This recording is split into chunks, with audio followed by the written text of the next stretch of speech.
반갑습니다. 정전 이야기꾼 방길튼 교무입니다. 이번 시간에는 염불의 공덕에 대해서 살펴보겠습니다. 자, 염불을 한번 정리해보면 염불은 염불 일성으로 염불하는 그 당체 자리인 그 청정일념에 드는 공부입니다. 이게 염불을 하면서 염불 일성이 되는 그 자리, 그 염불하는 그 자리가 본래 청정한 자리고 그 자리를 우리가 일념이라고 하는 것입니다. 또한 염불은 각자의 심성 원래인 자기의 마음의 원래를 돌이켜보면 그 심성 원래인 본래 마음, 이 자리를 우리가 부처자리라고 할 수 있는데 이 자리를 돌이켜서 반조해 본다. 그래서 이 반조를 돌이킬 염, 또 생각할 염이라고도 말을 하죠. 그러니까 염불이라는 그 말에는 우리의 본래 마음인 심성 원래를 돌이켜서 그 자리에 그쳐 있어라 라는 말을 줄이면 염불 이렇게 말할 수 있다는 겁니다. 이렇게 심성 원래를 돌이켜서 반조해보면 그 자리가 바로 안정된 자리라는 겁니다. 여기서 안정된다는 것은 그 자리는 흔들림이 없는 부동한 그러한 정에 있는 그러한 자리다. 그 자리에 드는 공부가 바로 염불이다 이렇게 말하는데, 이걸 종합해 보면 염불이라는 것은 염불삼매를 들어서 염불삼매를 얻어서 바로 극락을 수용하는 거다. 염불삼매 드는 그 자리가 바로 극락이라는 거죠. 그 극락을 수용하는 공부가 염불이다. 이렇게 염불을 정리해 볼 수 있습니다. 그렇다고 하면 소태산 대종사는 언제부터 이러한 염불을 하셨을까? 라는 의문이 들게 됩니다. 근데 보통 원불교에서 염불이라고 말할 때는 주송까지를 포함합니다. 우리가 염불하면 나무아미타불 이 염불 문구가 기본이 되지만 기타의 주송까지를 포함해서 우리는 염불 공부라고 할 수 있습니다. 왜 그러냐 하면 정기훈련법 중에 염불의 정의를 보면 이렇게 나옵니다. 염불은 우리의 지정한 주문 한 끼를 연하여 부르게 합니다. 그럼 여기서 지정한 주문이에요. 이 지정한 주문은 나무아미타불이라는 이 주문이 기본이 되죠. 염송, 우리가 염송하는 문구의 기본이 되나 그 외에도 이론상 서음문, 성주, 영주, 청정주 등 다른 주문까지를 포괄하고 있다. 이렇게 봐야 됩니다. 이러한 관점에서 보면 소태산 대종사는 이 염불을 주송, 주문의 그 차원에서 먼저 시작해 보신 것 같습니다. 자, 이 말씀이 대종경 선해록 구도 고행장 1절에 나옵니다. 봉독해 보겠습니다.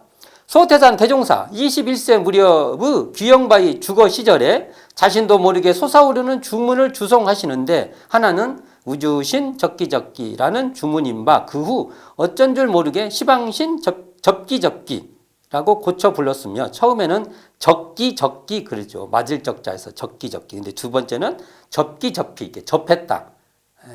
그래서 접기접기 이렇게 받게 됐다는 거죠. 자, 또 한 절은 또 하나의 그 주송 주문 귀절은 1타동공 1타례, 2타동공 2타례, 3타동공 3타례, 4타동공 4타례, 5타동공 5타례, 6타동공 6타례, 7타동공 7타례, 8타동공 8타례, 9타동공 9타례, 10타동공 10타례.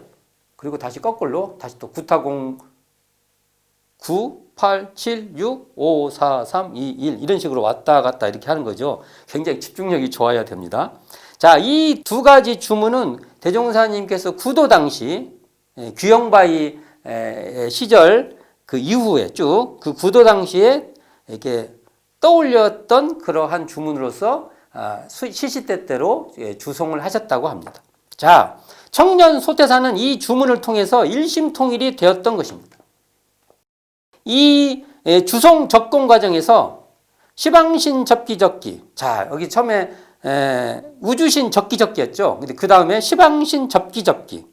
그러니까 이 주송을 통해서 시방과 하나가 되는 자타의 분별이 녹아버리는 그 간격이 사라져버리는 그러한 불생불멸의 체험을 이 주송을 통해서 들어가셨다. 볼 수 있고요. 또 그 다음에 1타동공 1타래에서 10타동공 10타래로 이어지는 이 주성을 통해서 이 말 뜻이 이렇게 되죠. 그 한 언덕을 오르는 그 공들임을 그냥 오롯이 하면 한 언덕을 넘는 결국 그 산 하나를 언덕을 하나 넘어가게 된다. 이런 뜻이 이 안에 내포되어 있는데 이걸 보면 이 내용에 보면 인과보응의 말뜻이 그 안에 포함되어 있다는 거죠. 그러니까 대종사님께서는 이 주문을 통해서 불생불멸의 체험과 인과보응의 길에 들어섰다라고 말할 수 있을 겁니다. 그리고 이것을 결국은 대각의 경험을 통해서 이런 내용들을 생멸 없는 도와 인과보응된 이치로 발현해 이렇게 표현해 주셨다, 밝혀 주셨다 이렇게 볼 수 있을 것입니다. 소호태사는 구도 과정에서 이 주문 수행의 경험은 결국은 정전에서 연불법으로 이어졌다고 봅니다. 대종사님께서 도남동회관 서울 도남동회관 건축 교단에서 제대로 건축을 한 것이 이 건물이 처음인데요. 그러니까 감역을 가세요. 두어 차례 감역을 가시는데 이때는 일이 마치면 저녁에 제자들을 다 불러놓고 그 바쁜 와중에 다 불러놓고 낙산 그 중턱에서 산이 쩌렁쩌렁 울릴 정도로 연불을 하셨다고 합니다. 이만큼 대종사님께서 이 연불의 공덕을 중요하게 생각하신 것이겠죠. 자, 이 정전의 연불의 공덕은 두 단락으로 구성됩니다. 첫째 단락은 이렇게 되어 있습니다. 연불을 오래 하면 자연히 연불 삼매를 얻어 능히 목적하는 바 극락을 수용할 수 있나니 그 공덕의 조항은 좌선의 공덕과 서로 같나니라. 이 내용을 보면 연불 삼매와 극락 수용으로 대별하면서 또 그 공덕, 구체적인 그 공덕은 좌선의 공덕과 같다면서 좌선법으로 설명을 이관시켜 놨습니다. 자, 결국 연불을 하면 어떠한 공덕이 하냐면 첫째 삼매를 얻게 되고 그 다음에 극락을 수용하게 된다는 것입니다. 이게 연불의 공덕이죠. 연불 삼매라는 것은 바로 무엇이냐? 우리가 연불을 해서 연불의 그 삼매에 든다는 것은 무엇이냐면 결국은 망상과 잡념이 본래 없는 이론상 자리에 들어섰다. 거기를 체험했다. 이렇게 말할 수 있고 연불 삼매는 그러한 이 청정한 이론상 자리에 그쳐 있는 것이고 그 자리에 그쳐 있는 게 바로 극락을 수용하는 곳이 극락 수용처다. 이렇게 볼 수 있죠. 결국은 우리가 이것도 단순하게 한다고 하면 연불삼매 이코르 극락 수용이고 그거 이코르 우리는 자성에 들어갔다. 바로 자성 극락에 우리가 그쳐 있다. 이렇게 말할 수 있을 것입니다. 여기서 연불을 오래 하면이라는 말이 나오는데 이 말은 결국은 연불 일념의 자리에 그쳐 있고 또 그쳐 있으라는 것입니다. 우리가 연불을 하면은 연불의 일념이 되는 그 당처에 그 자리가 바로 분별, 망념, 망상, 잡념이 붙을 수 없는 자리라는 것을 분명히 그 자리를 발견해서 그 자리에 그쳐 있는 것이 바로 연불의 핵심이라는 것이죠. 이렇게 연불 일념의 자신미타, 연불 일념하는 그 당처가 바로 자기 마음의 아미타불 자리라는 것이죠. 이 자신미타 자리에 딱 그쳐 있으면 그 자리가 또한 우리가 자성이 드러난 그 자성 극락 자리다. 우리는 그 자리를 누려라는 것이 바로 연불 공부라는 것이죠. 일념 대중의 자신미타, 그 나무아미타불이 드러나는 그쳐있는 나무아미타 하는 그 자리에 그 당처를 우리가 그쳐 있으면 바로 자기가 직관하고 있으면 그 자리에 그쳐 있으면 그리고 그 자리를 발견하면 그 자리가 자신미타라는 것입니다. 이 자신미타를 발견하면 그것이 바로 극락자리인데 그 자리는 우리의 자성이 드러나 있는 자리다. 이 자성이 드러나 있는 이 자성처인 이 극락을 우리는 순간순간 발견해서 그 자리를 누리라는 것이죠. 지속해 가라는 것이죠. 이게 바로 오래오래 하라는 공부일 것입니다. 이 자리는 욕속심으로 하면은 결국은 이 자신미타를 발견해서 자성극락에 들어가는 자리는 놓쳐버리게 된다는 것이죠. 둘째 단락에서는 이렇게 되어 있습니다. 연불과 좌선이 한 가지 수양 과목으로 서로 표리가 되나니 공부하는 사람, 여기서 공부하는 사람을 줄이면 공부인입니다. 공부하는 사람이 만일 번뇌가 과중하면 먼저 연불로서 그 산란한 정신을 대체하고 다음에 좌선으로서 그 원적의 진경에 들게 하는 것이며 또한 시간에 있어서는 낮이든지 기타 외경이 가까운 시간에는 연불이 더 기묘하고 밤이나 새벽이든지 기타 외경이 먼 시간에는 좌선이 더 기묘하나니 공부하는 사람이 또 공부하는 사람 나왔습니다. 줄이면 공부인. 공부하는 사람이 항상 당시의 환경을 관찰하고 각자의 심경을 대조하여 연불과 좌선을 때에 맞게 잘 운영하면 그 공부가 서로 연속되어 쉽게 큰 정력을 얻게 되리라 라는 말로서 연불과 좌선의 관계를 설명하고 있습니다. 그러니까 연불과 좌선은 다 한 가지 수양 과목이다. 연불도 수양 과목이고 좌선도 수양 과목이란 거죠. 근데 이것은 서로 표리의 관계가 있다. 이 표리의 관계를 어떻게 봐야 하냐면 상호 보완적이다. 이렇게 말할 수 있을 것입니다. 그래서 전해오는 말은 이런 말이 있어요. 연불은 거친 대패라고 한다면 좌선은 고운 대패다. 이게 초벌로 거칠게 대패하고 그 다음에 정밀하게 대패하는 거 있다. 이런 비유가 있는데, 자, 연불은요, 이 말씀을 따르면 동할대 위주라고 한다면 좌선은 정할대 위주의 공부법이다. 정할대 위주의 수양 공부다. 이렇게 볼 수 있죠. 다만 정기훈련법의 연불은, 정기훈련법에 나오는 연불 나오죠. 연불은 좌선과 같이 정할대 수양 공부에 중심을 둔 공부 방법이다. 이렇게 말할 수 있을 것입니다. 연불은 대중적이라면 좌선은 전문적인 성향이 좀 더 짙다. 이렇게 크게 대별해서 대응적으로 설명을 할 수 있습니다. 그렇다고 이렇게 말을 해놓으면 오해할 수 있어요. 좌선이 더 깊고 경지가 더 깊고 연불은 좌선에 들어가기 전에 하는 초입의 그런 단계의 공부다라고 우리가 쉽게 오해할 수 있는데 그렇진 않다는 거죠. 좌선은 더 수준이 높고 연불은 좌선의 경지에 들기 위한 초보적 수준의 공부라는 것이 아니라는 것입니다. 좌선이든 연불이든 그 경지는 같다는 겁니다. 다만 여기서 다만이에요. 방법론상에서 번뇌가 과중할 때는 수양에 번뇌가 과중할 그러할 때 수양에 들어야 돼요. 수양 공부가 필요해요. 이럴 때는 연불로서 그 산란한 정신을 대체하고 그 다음에 좌선으로 원적, 그러니까 뚜렷하고 고요한 그러한 참된 경지에 드는 것이 효과적이라는 것이에요. 근데 사실은 연불 한 방으로요, 뒤에 이 좌선의 경지까지 그냥 훅 들어가 볼 수도 있는 겁니다. 그러나 방법론상에 이렇게 하는 것이 효과적일 때가 많다. 이 말인 것이죠. 이처럼 연불은 산란한 정신을 대체하는데 탁월한 방법이 된다는 겁니다. 효과적인 방법이 된다는 겁니다. 대치란 거 뭡니까? 대해서 다스린다. 산란한 정신을 대하여 산란할 때는 그 일을 계속 하기보다는 연불로서 일단 그 산란함을 상대해서 다스린 다음에 그 다음에 했던 일로 돌아갈 수 있다는 거죠. 그 일심이 된 분별 잡념. 잡념이란 거 뭡니까? 이것저것으로 섞여 있는 마음이지 않습니까? 이 잡념에 섞이지 않는 그 마음으로 그 마음을 회복한 상태로 그 일을 다시 할 수 있다는 것이죠. 우리가 산란해진 정신, 산란해진 그 상태는요, 생멸거래하는 마음입니다. 생멸거래, 좋았다 나빴다, 마음이 좀 편안했다가 좋아졌다 왔다 갔다 합니다. 이 생멸심을 연불을 통해서 불생불멸의 자리로 회복시키는 겁니다. 마음에 어떤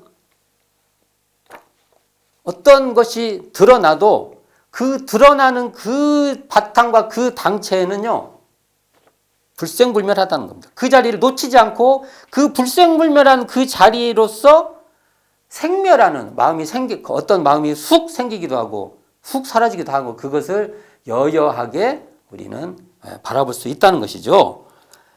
그러니까 우리가 연불한다는 것은요, 뚜렷하고 고요하여 분별성과 주착심이 없는 경지에 들도록 하는 그러한 공부의 정신수양의 한 과목이 된다는 겁니다.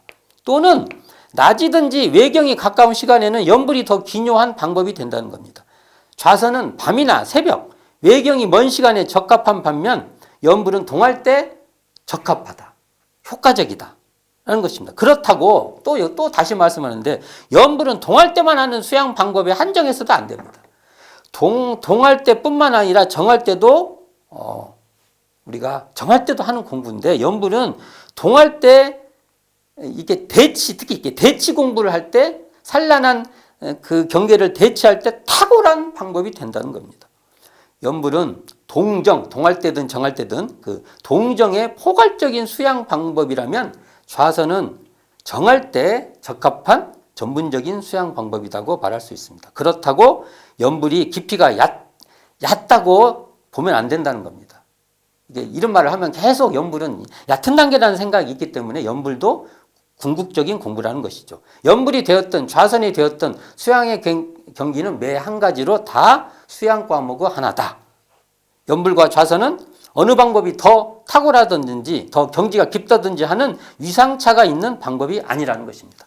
소태산 대종사는 연불과 좌선을 당시의 환경과 각지의 심경에 대조하여 때에 맞게 잘 운영하라고 당부하십니다. 그런데 이것은 연불과 좌선은 그 환경과 그 심경에 따라서 어떻게 더 잘 맞춰서 하냐가 중요한 것이지 연불 공부가 더 좋고 좌선 공부가 더 좋고 이런 건 아니란 거죠. 다 중요하다는 것이죠. 외경에 가까울 때인가 아니면 외경이 먼 시간인가 또는 번뇌가 과중한 심경일 때인가 등의 여부를 살펴서 그 상황에 맞게 연불과 좌선을 적용하여 연속되게 하는 것이 연불 좌선의 관계에서 중요한 것이라고 할 수 있다는 겁니다. 이렇게 연불 공부를 하면 큰 정력을 얻기 쉽다는 겁니다. 큰 정력을 얻는다는 거죠. 근데 여기서 정력은 정할 정자 딱 마음이 정해 있는 거기 흔들림이 없는 부동한 그런 힘이죠. 이 큰 정력이라는 것은 결국은 정신의 자주력입니다. 자주력은 이런 겁니다. 스스로 주인이 되는 그 힘인데 그 주인이 뭡니까? 우리가 이런 쌍자리, 지금 이 자리에서 뭔 소리가 들리고 뭔가 이 눈앞에서 뭐가 펼쳐질 때 그 펼쳐진 것에 끌려가지 않고 그것을 역력히 드러내는 그 여여한 그 자리, 그 망념 없는 그 자리를 항상 동할 때든지 정할 때든지 어떠한 경계가 있어도 그것이 딱 주인으로 딱 서 있어요. 결국은 한마디로 말하면 이런 쌍이 항상 동정간에 딱딱딱 서 있어요. 이렇게 수양의 과정에 서 있는 것이 바로 자주력이라는 겁니다. 이게 바로 수양력이라는 것이죠. 경계에 끌리지 않고 어떤 경계가 왔다도 그 경계에 매몰되지 않고 경계에 오염되지 않고 경계에 끌리지 않고 주인이 되는 힘이 바로 이 자주력인데 이게 바로 연불에서 얻게 되는 큰 정력이라는 것입니다. 연불일성으로 연불일념이 되어 연불살매를 얻어 극락을 수양할 수 있다는 겁니다. 이처럼 연불은 정신의 세력을 확장하는 수양의 한 방법으로 이것도 정신수양의 한 방법이라는 거죠. 연불도 극락으로 인도하는 고속도로다. 그래서 극락 인도 그러니까 자성극락에 드는 그 첨단의 최고 쉬운 방법은 연불로 들어가는 것이다 라고 말할 수 있을 것입니다. 소태산 대종사께서는 사심없이 일심으로 하는 연불 하나에 영단이 좁쌀만큼 커진다라고 말씀하십니다. 여기서 영단은요 수양력입니다. 자주력입니다. 이런 쌍이 그 경계에 탁탁 서 있는 그런 자주력입니다.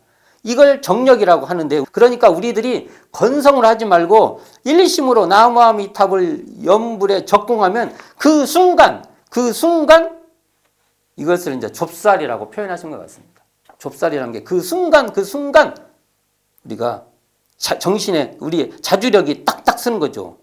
이것이 영단이 자리 잡았다. 이렇게 말씀하신 것 같습니다. 우리는 연불로서 그 상황에서 극락을 수용할 수 있는 그러한 공부인이 돼야 할 것입니다. 오늘은 연불의 공덕에 대해서 살펴봤습니다. 감사합니다. 지금까지 정전이야기꾼 방길튼 부무였습니다.